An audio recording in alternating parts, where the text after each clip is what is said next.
Aloha kakayaka, and welcome back to Live at the Legislature. I'm the Senate's Communications Director, Jesse Broder Van Dyke, and our guest this week is Senator Laura Thielen, coming to us live from her home in Waimanalo. Senator Thielen represents the east side of Oahu, including Kailua, Lanikai, Waimanalo, and part of Hawaii Kai, and she also has Papahanaumokuakea as part of her district, the Northwest Hawaiian Islands Monument. Thank you for joining us, Senator Thielen. Thanks for being here this morning.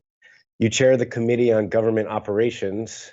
How do you think the state government is handling the COVID-19 response so far, and what could we be doing better? Good morning, Jesse. Thank you for having me on today.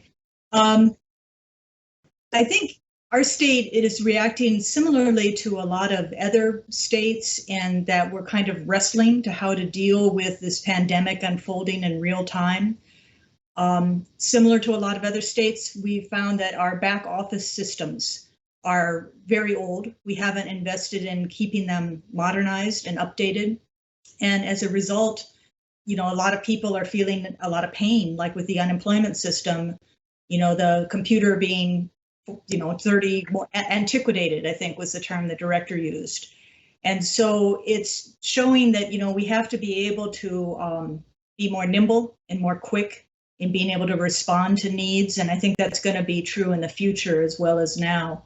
That said, I think there's a lot of people that are stepping up. Hawaii tends to be really, really generous, and much more generous than I think any other state that I'm aware of on the mainland. And so the food drives, the donations, the support, the DOE coming up very quickly with the grab and go lunches and breakfasts at the schools. I mean, that just means a huge, huge deal for all of our residents. And it's been great to see, that outpouring.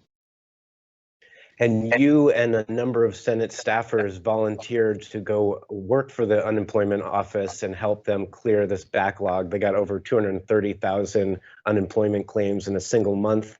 With your help and the over 30 volunteers from the Senate and a number of volunteers from the House and other Capitol employees, they've gotten through at least about half of the backlog now, almost 90,000 claims. What was your experience like working down there at the convention center?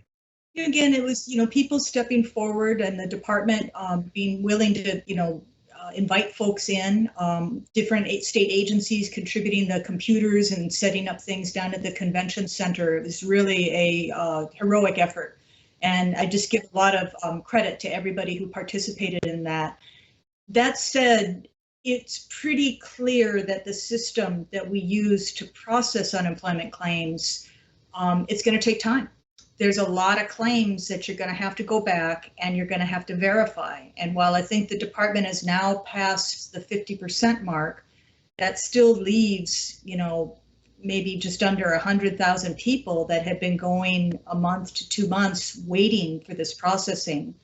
So I've been putting forward an idea for the department, the governor to consider, the legislature, that I think we should take these claims and start giving people $600 weekly payments, requiring them to agree that once their claim is processed, that the state, they will get either $600 for the federal unemployment or the $600 from the PUA, federal self-employed, that the state could reimburse itself for the payments up front, and then give all the back payments and the continuing payments going forward to the claimants.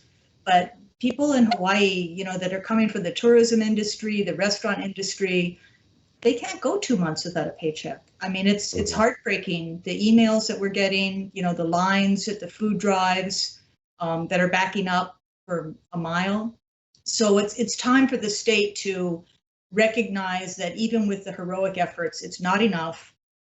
We do have federal money that has come into all the states that could front end these $600 weekly payments to everybody that's currently waiting for their application to get processed.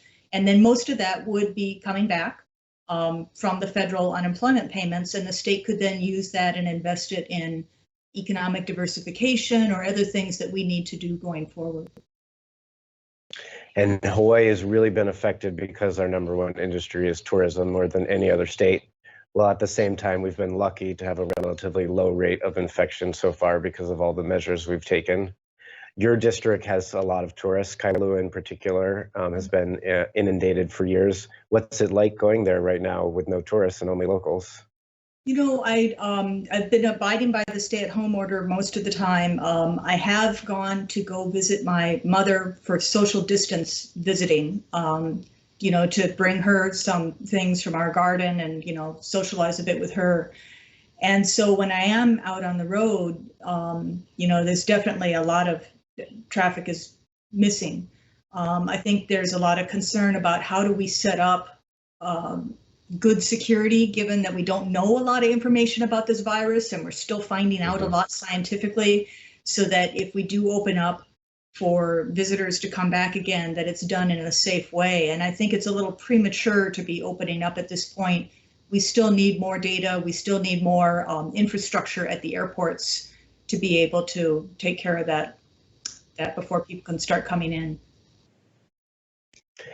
And for a while there, the governor and the mayor closed all the beach parks and wouldn't let people go even to go exercise in the parks. They've since been relaxed. Has that made a difference? Have people been following the social distancing guidelines? I think it's made a huge difference. We don't have a lot of area for people to be able to walk and recreate. And, you know, especially on Oahu, our roads are really, you know, narrow and they're jammed, and it's not necessarily safe for people to walk there. We don't have sidewalks. You know, the beach and the parks are really essential for people to be able to get out. When I go down to do my beach walks, people have been very respectful of the social distancing. You see a few outliers. I mean, you always do, but for the most part, I think everybody's very grateful to be able to get back out there and kind of nourish their soul and let their young kids burn off a little energy, and, you know, which is essential. When my kids were young, you know, being housebound with them would be really tough. Yep. Well, we just have about a minute left. What do you think the future of Oahu looks like as we come through this pandemic? You know, I think what's really important is for people in government to keep in mind, we're going to say the future is going to be changed forever, but the nation and the world has been through pandemics before, and over time people forget. So it's important that we make sure that we update these back office systems so that if something happens again 20, 30 years from now, people are not stuck with an antiquated, you know, unemployment software that's dated, you know, back in 2020. You know, when in 2060, it's going to be outdated again. So those systems that help government function, being able to make sure that they work two ways. We don't just take money in, we're able to get it out quickly when we need to people. Setting that up and maintaining it over time is going to be an essential so that we are prepared, because we will forget in the future and things will go back and something may happen again, and we need to be much better prepared than we are today.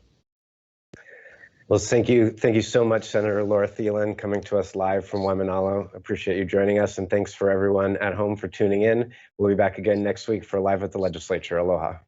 Thank you, Jesse.